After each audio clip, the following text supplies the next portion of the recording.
If AI cut your income in half next year, or maybe even next month, what would you do? Most people are preparing for AI by learning how to use AI tools, but that doesn't solve the fundamental, real problem of AI. If your income becomes less reliable while your expenses, your rent, your utilities, these things are going up, how will you find a way to continue to enjoy your life and also continue to live your life in a functioning state? That's why I started looking at AI and the changes that are coming differently, not as a career problem, but more as a lifestyle problem. And this video isn't about why AI is a massive threat. It's more about how you can be prepared if AI does become a massive threat to your job, and also how you can potentially secure a lifestyle that might be better for your family or your future family, maybe your kids, maybe your grandkids right now today in Belize in 2026. And after looking at the numbers, this is a plan B that thousands, if not millions of Americans and Canadians worldwide are already living and already preparing for.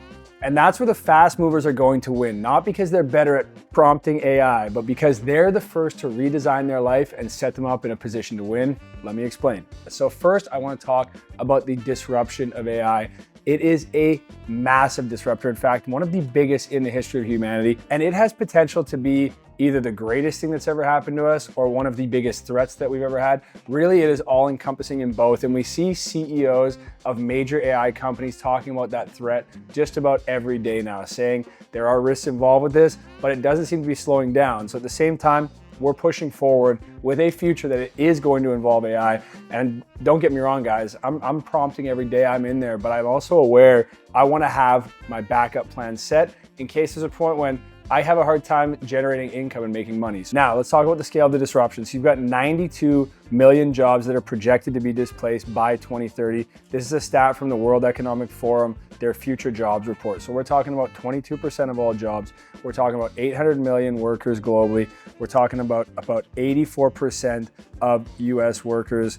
Really could be anything now. I mean, you're looking at lawyers, doctors, all of these, high educated jobs, they're all at risk. So there's really the blue collar jobs are a lot safer, but it's overall encompassing and it's going to hit a lot of industries. So what are the jobs that are most at risk? Well, administrative assistants, customer service, data entry and processing, junior analysts and research, copywriters and content teams, paralegals and legal assistants.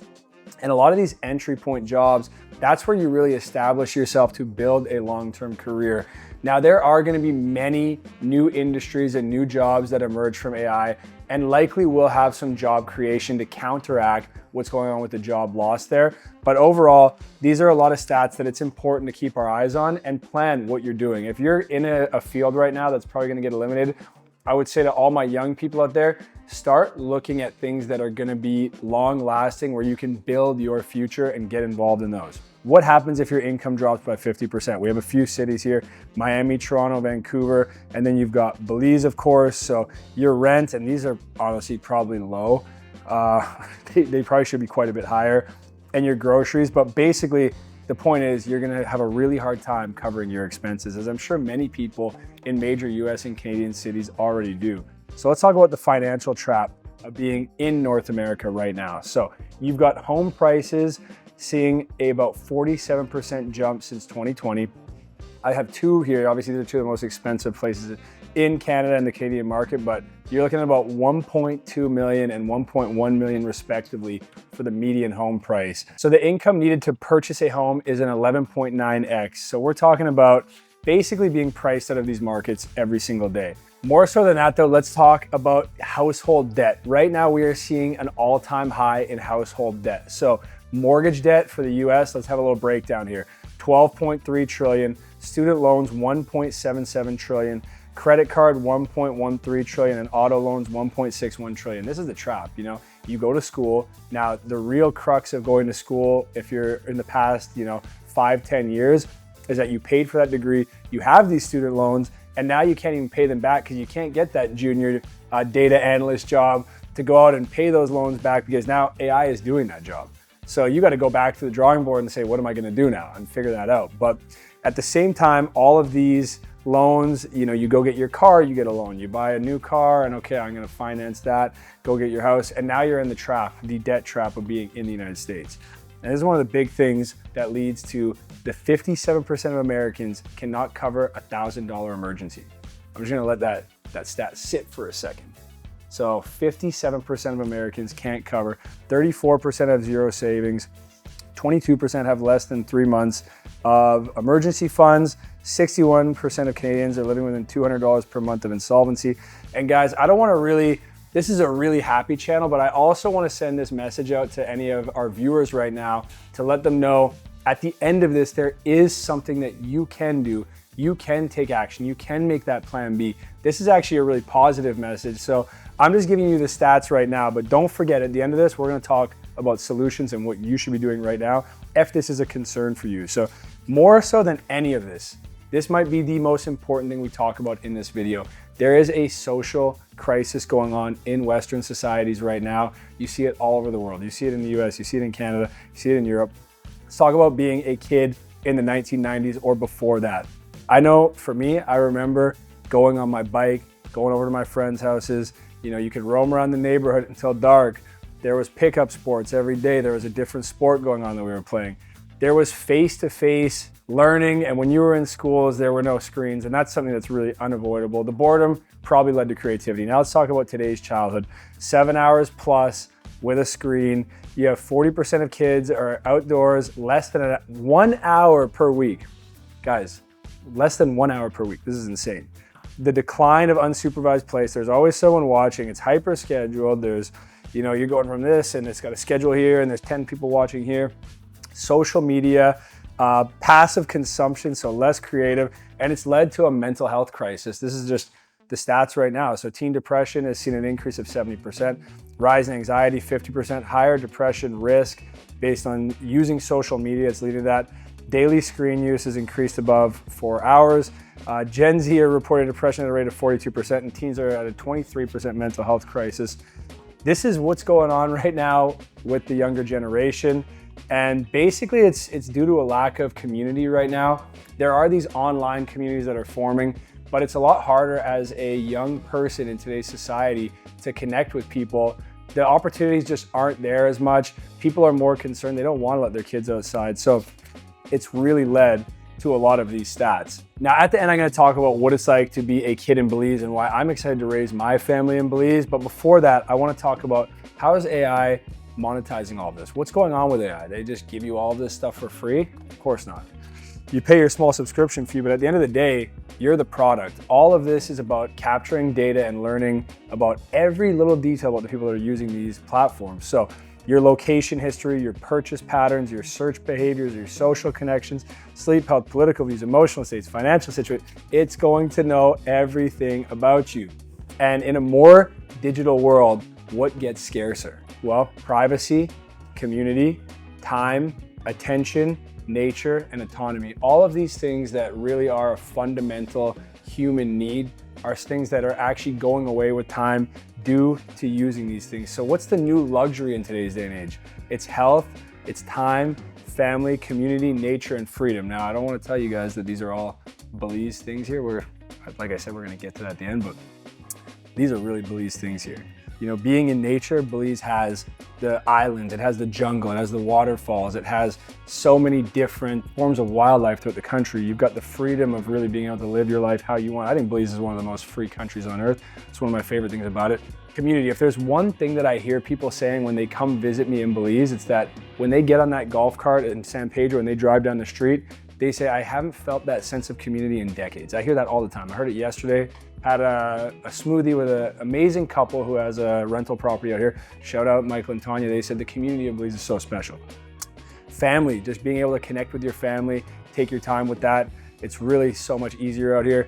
Time, not rushing. I mean, I'm a busy guy, but Lalo inspires me every day. You know, I watch Lalo and he says, Will, I'm an islander. I'm not gonna be on time. And that really gets me going. So just shout out Lalo in the comment section too. And of course, health, you know, being able to eat foods with limited genetic modification to none, just really healthy kind of grassroots living. But it says why Belize here, but we already kind of dove into some of the why Belize. But A big one at first would be cost of living. So we're in San Pedro. The cost of living in San Pedro is going to be one of the highest in Belize, but there are more remote villages that you can go to where your cost of living is going to be significantly less. But that's not even the big point from here. I could go on about all of the different costs, and we have great cost of living videos. And if you guys want to learn about that, we'll link that after this video. We'll give you a cost of living. But for now, I want to talk about the big reasons why Belize is an answer that you should be looking at right now. So first and foremost, Belize has one of the lowest population densities in the Western Hemisphere. It's the fourth lowest population density. So we have about 450,000 people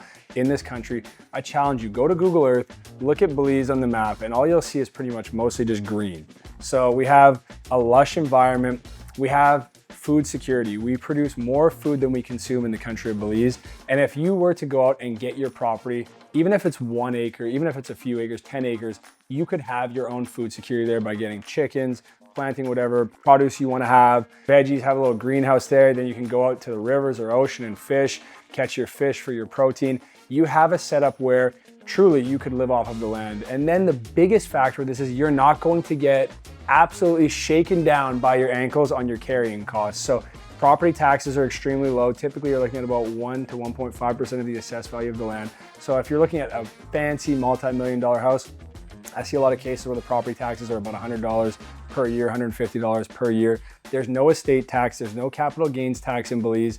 So when you're actually looking at your carrying costs, if you're holding a property in your personal name too, you don't even have any corporate fees there, you're going to find that it is significantly cheaper to hold on to that asset and you're not going to get worn down by fees. So really you could live forever off of that. If there is a worst case scenario where you can't work or do anything, okay, I know I've got my fallback plan in Belize where I can go down, I can set up my little, family compound there, I can live and enjoy my life. And I'm not a guy that really is, preaching going back in time exactly, but I am a guy that looks at things and I say, if I do have this set up there, what position does that put me in? I see billionaires all the time going out buying islands, Zuckerberg's in Hawaii doing all this crazy stuff. And I'm like, maybe we should be thinking about a plan B as well. And to do it in Belize doesn't require millions and millions of dollars. There's opportunities for larger acreage lots for around $169,000 with 25% down financing available. And that is something that I would highly encourage people to be looking at just to have that safety net. It's better to have it and not need it than need it and not have it. And that's one of the core reasons why Belize is such a great place. But on top of that, I want to talk about families for a second because we talked a lot about the teen depression stats. We talked a lot about what's going on with young kids. One of my favorite things about Belize, and I've said this in videos before, it's getting the iPad out of the kids' hands, getting the fishing rod into the kids' hands. So not having to sit there and constantly be scrolling on a device. Instead, I see kids out on the dock catching fish. There's great contests on the island, the local kids fishing contest where you see all the kids around going out catching fish. And I remember being a kid out here, going out catching lizards, fishing, doing all of that stuff. And it's one of the things that it's core memories for me and helping shape me to become the person I am today. And I want that for my kids. That's one of my biggest things that I hope for them. So, but quickly, I want to say, guys, if any of this is resonating with you, if you're thinking, Will, plan B does make sense. Well, I'm not actually that scared of AI. I love using AI, so do I. But I still want to go out and look at Belize real estate as an option for me. Scan the QR code over here, guys. Get all the details. The RE/MAX team will help you learn more about exactly how to secure that or invest in this market. There's tons of great opportunities depending on whatever you want to do. So scan the code and we can help with that. But that's some of the biggest things for young families that I look at. But Belize isn't perfect, and I want to be completely open and honest with, there are pros and there are also cons. So let's talk about that. We do have infrastructure issues. So you will find that sometimes the power goes out and you have to wait for them to get it back on. You'll find that healthcare, although it's getting so much better, there's a new hospital being built outside of Mahogany Bay. There's tons of doctors coming into this country right now. It's still not quite at what you would see in other destinations in the region for the most part, but it's catching up at a pretty quick rate, which is great to see. And those are honestly the two big ones that I see that really give people problems, but also it's just adapting to the local lifestyle here, it really is a place that can teach you so many lessons. But at the same time, if you're someone with a really, short bandwidth and you just, you really need to get things now, you want your Uber Eats and all this, it's probably not going to be the place for you. Still might be the place to get your plan B, but I wouldn't move to Belize right now if that was your personality, to be honest. And I would just avoid the negative feedback loop. I find so many people, this is just one recommendation, come down here, join a bunch of Facebook groups, and it's already kind of this salty group of people that moved here, and you get into this negative echo chamber and you never get out of it, and it ruins your whole experience here. Instead of doing that, highly recommend don't do that. Come down, meet people here, feel the energy out, and find people that you really resonate with. That's the best way to do it. So the real questions, guys, these are the real questions. If your income dropped by 50%, or maybe it just dropped entirely, what happens? What are you gonna do? If remote work became mandatory, where would you rather live? Would you rather live somewhere, with a nice climate, or would you rather live somewhere? So, some people like to go skiing. I'm not a big skier, but you might want to live close to the mountains, or you might want to live close to the Caribbean Sea. In 10 years, what kind of childhood do you want your kids to have, or your grandkids? Think about that. What do you want to see out of your kids and grandkids in the next generation of your family? Do you have a community that would show up for you in a crisis? And are you building towards the life that you want, or are you just surviving? These are the big questions I would ask. And I'd be asking myself every day while I'm waking up, because if you are right now feeling that you want to make a change, if you want to, take a swing at this, or maybe you just want to have your plan B ready, now is the time to do it. We're going through one of the biggest shifts in human history. And for me personally, just knowing that I'm in Belize, it makes me happy every day, because I know that I'm in a really, really great place for whatever happens in the future. So guys, this is a little bit of I don't want to say it's not our usual high energy, hype, happiness, but I definitely wanted to bring this message because it's something that I think about and I thought it might resonate for some of you guys. So if it did, again, scan the QR code. Other than that, guys, you already know. We'll see you in the next video, and hopefully out here in paradise soon. Keep hitting your prompts, and if you got any good prompts, send them to me. We out. Peace.